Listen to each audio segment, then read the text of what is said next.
Baik, terima kasih atas kesempatan yang saya peroleh. Di sini saya atas nama Maria Subina PT dengan NPM 33220096. Saya dari kelas 4C. Baik, di sini saya akan menjelaskan materi tentang interaksi sosial. Yang pertama, apa yang dimaksud dengan interaksi sosial? Interaksi sosial merupakan proses di mana individu bertindak dan bereaksi terhadap mereka yang ada di sekitarnya. Hal ini dapat menyebabkan sebagai dasar dari semua hubungan sosial dan struktur masyarakat.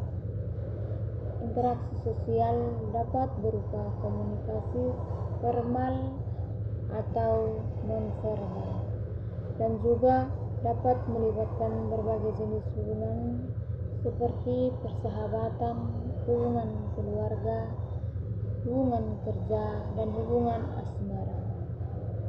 Interaksi sosial juga dapat melibatkan berbagai jenis perilaku, contohnya seperti kerjasama, konflik, persaingan, dan akomodasi. Yang kedua, jenis-jenis interaksi sosial. Jenis-jenis interaksi sosial dapat dibedakan menjadi 4 jenis, yaitu 1. Interaksi sosial langsung, yang kedua interaksi sosial tidak langsung, yang ketiga interaksi sosial primer, yang keempat interaksi sosial sekunder. Yang pertama, interaksi sosial langsung. Interaksi sosial langsung merupakan interaksi sosial yang terjadi ketika 2 orang atau lebih berkomunikasi secara langsung, contohnya seperti berbicara tatapan muka. Yang kedua, interaksi sosial tidak langsung. Interaksi sosial tidak langsung adalah interaksi yang terjadi ketika 2 orang atau lebih berkomunikasi secara tidak langsung, contohnya seperti melalui telepon, email, atau media sosial. Yang ketiga, interaksi sosial primer. Interaksi sosial primer adalah interaksi yang terjadi dalam kelompok kecil dan berlangsung dalam waktu yang cukup lama, contohnya seperti dalam keluarga atau teman dekat. Yang keempat, interaksi sosial sekunder.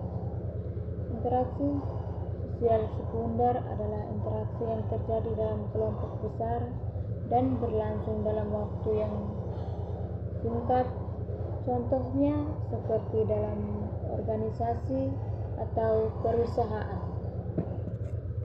Yang ketiga, bagaimana berkembangnya keteraturan sosial. Keteraturan sosial berkembang melalui proses sosialisasi dan pembentukan norma-norma sosial.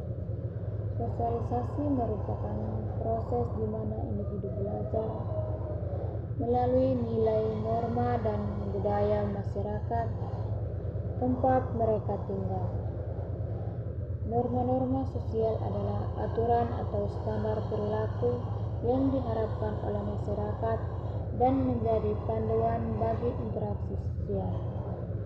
Yang keempat, konflik dan kerjasama akibat interaksi sosial. Konflik dan kerjasama adalah 2 hasil yang mungkin dari proses interaksi sosial. Konflik dapat terjadi ketika ada perbedaan pendapat atau kepentingan antara individu atau kelompok yang saling bekerja sama. Di sisi lain, terjadi ketika individu atau kelompok bekerja sama untuk mencapai tujuan bersama. Yang berikut, proses interaksi sosial adalah proses di mana individu bertindak dan bereaksi terhadap mereka yang ada di sekitarnya.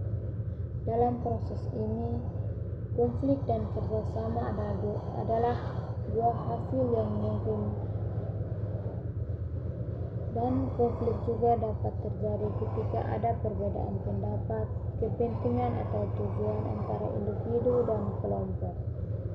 Misalnya, dalam suatu organisasi, konflik dapat terjadi antara karyawan dan manajemen tentang kebijakan kerja dan pembagian gaji.